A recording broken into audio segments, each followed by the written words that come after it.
Sebenarnya bukan pengalaman pribadi saya pernah mendengar cerita dari teman saya. Katanya, Assalamualaikum warahmatullahi wabarakatuh. Waalaikumsalam. Kembali bersama saya Muhammad Rifat Pramana Putra di podcast Wajib Podcast. Di sebelah saya ini ada saudara Andri Muhammad Munzir. Dia adalah salah satu dari siswa sekolah Islam Akhira Bone.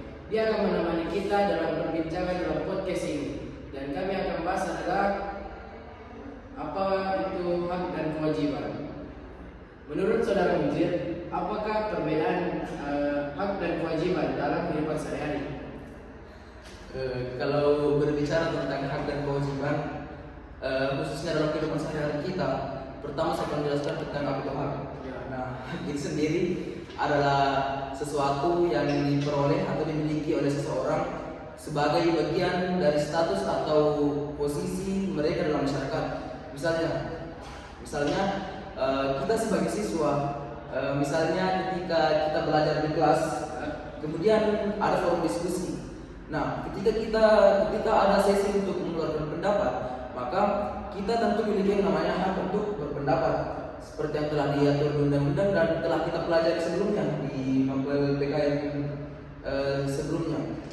Nah, contoh selanjutnya itu misalnya hak untuk mendapatkan pendidikan, seperti yang kita rasakan sekarang. Kita mengalami atau melakukan proses belajar mengajar, itu merupakan bagian dari kita mendapatkan pendidikan. Kemudian selanjutnya saya akan menjelaskan apa kewajiban. Nah, kewajiban itu merupakan sesuatu yang harus kita lakukan sebagai warga negara. Nah, contohnya misalnya kewajiban untuk membayar pajak. Nah, kan misalnya itu orang tua kita punya mobil di rumah atau motor. Nah, kan motor itu kan berpajak.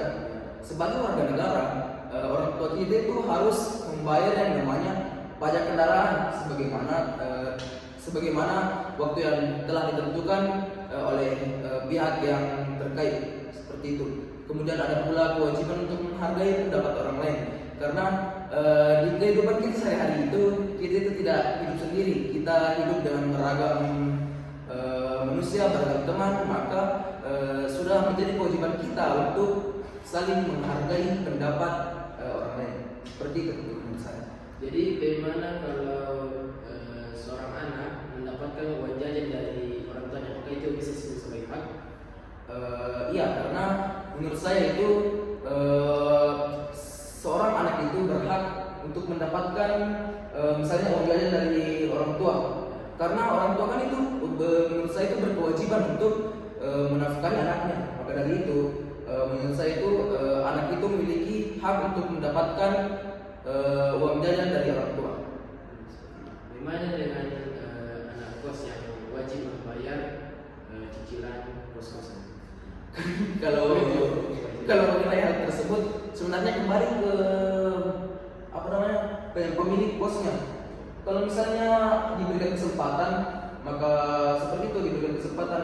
Namun ketika diwajibkan untuk membayar sesuai dengan waktu yang telah ditentukan, maka yang menyewakan kos itu berkewajiban untuk membayarnya, karena itu merupakan kewajiban sebagai warga negara untuk membayar kos yang telah ia sewa. Gitu. Baik, bagaimana jika saudara Munzir bisa menambahkan satu hak baru untuk pelajar di Indonesia? Apa yang saudara Munzir pilih dan kenapa bisa? Apa alasannya? Ketika saya diminta untuk memberikan hak yang untuk siswa di Indonesia, nah begitu, maka di dalam benak saya itu saya akan menambahkan yang namanya hak untuk mendapatkan atau memilih pelajaran sesuai bakat dan minat. Karena menurut saya ini penting, karena setiap individu, setiap siswa tentu memiliki bakat dan potensi masing-masing. Seperti misalnya Anda yang jago bulu tangkis, jago dalam sejarah, menurut saya itu harusnya diprioritaskan, karena itu merupakan bagian dari bakat dan minat siswa tersebut. Maka menurut saya mereka itu berhak untuk mendapatkan pengajaran yang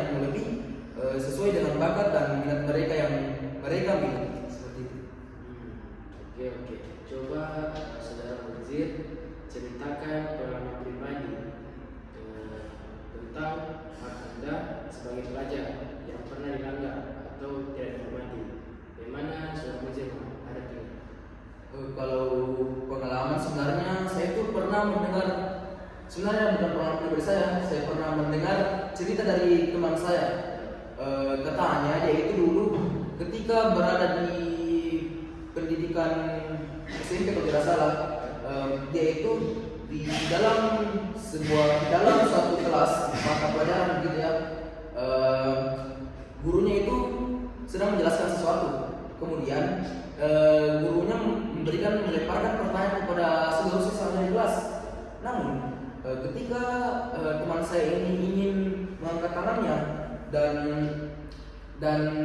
ingin memberikan pendapat, tapi ia itu tidak diberikan kesempatan.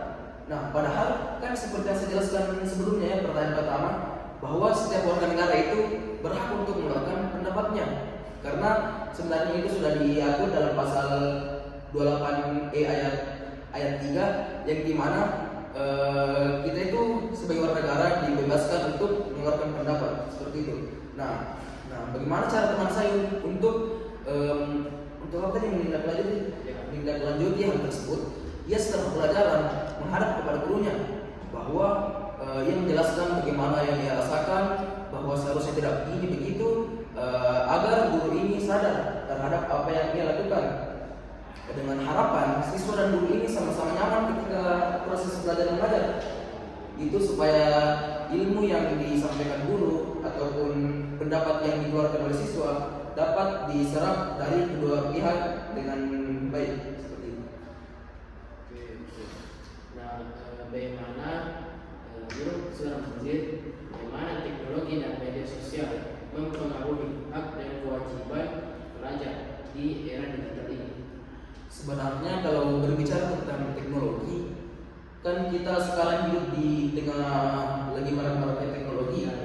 Nah, teknologi sebenarnya memberikan banyak manfaat, atau ceritanya yaitu berperan penting dalam kehidupan kita sehari-hari, baik itu perkembangan secara kehidupan kita, sosial dan ekonomi.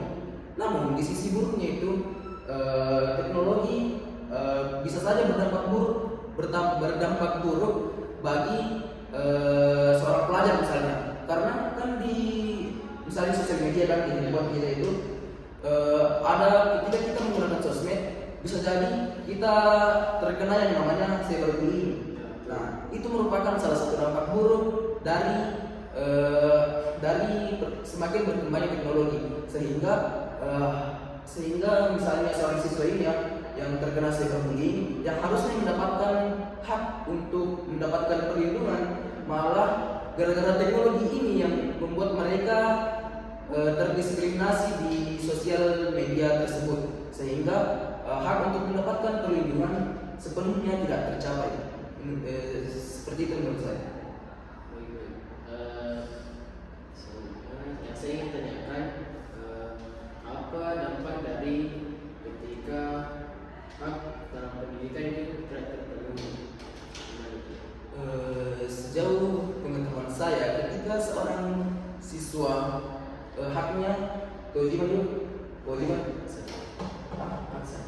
ketika haknya tidak terpenuhi dalam proses belajar mengajar, proses pendidikan, maka saya pernah membaca di suatu berita, ketika seorang siswa itu tidak terpenuhi haknya, maka bisa jadi beberapa kemungkinan itu terjadi.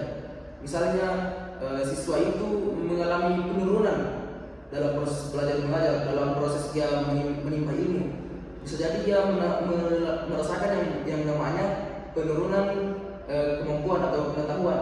Nah, bisa jadi juga ia sampai keluar sekolah, karena kan gara-gara ia tidak mendapatkan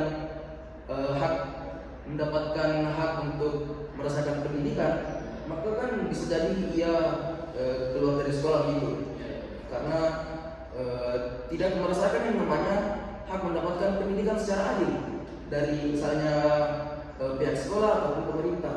Misalnya rakyat-rakyat yang misalnya dari desa, yang kan kita bisa melihat bersama di Indonesia itu pendidikan sebenarnya belum tersebar secara merata. Di kota biasa mendominasi, namun di desa terdiskriminasi dari mana? Bagaimana pendidikan itu tidak tersebar dengan baik? Mereka tidak sepenuhnya merasakan hak mendapatkan pendidikan. Seperti itu. Dampak-dampak ketika siswa tidak mendapatkan haknya dalam proses yang baik. Boleh saya tambah sih? Bagaimana jika haknya tidak terpenuhi? Kalau Kewajiban. Kalau misalnya kewajibannya tidak terpenuhi, sebenarnya menurut saya itu kembali ke siswanya. Kalau misalnya sekolah memberikan aturan bahwa siswa itu wajib untuk misalnya membersihkan kelas atau mengikuti piket kelas, namun ketika siswa itu tidak mengikuti hal tersebut, maka dia telah melanggar kewajiban. Maka kerugiannya itu kembali ke siswanya dong. Gitu, menurut saya. Karena kalau misalnya kewajiban itu dilanggar, maka tentu hal itu akan kembali ke diri pribadi masing-masing. Seperti itu. Kayaknya sudah tidak ada lagi pertanyaan dari saya. Mungkin cukup dari saya. Sekian. Assalamualaikum warahmatullahi wabarakatuh. Waalaikumsalam. Lagi di podcast selanjutnya.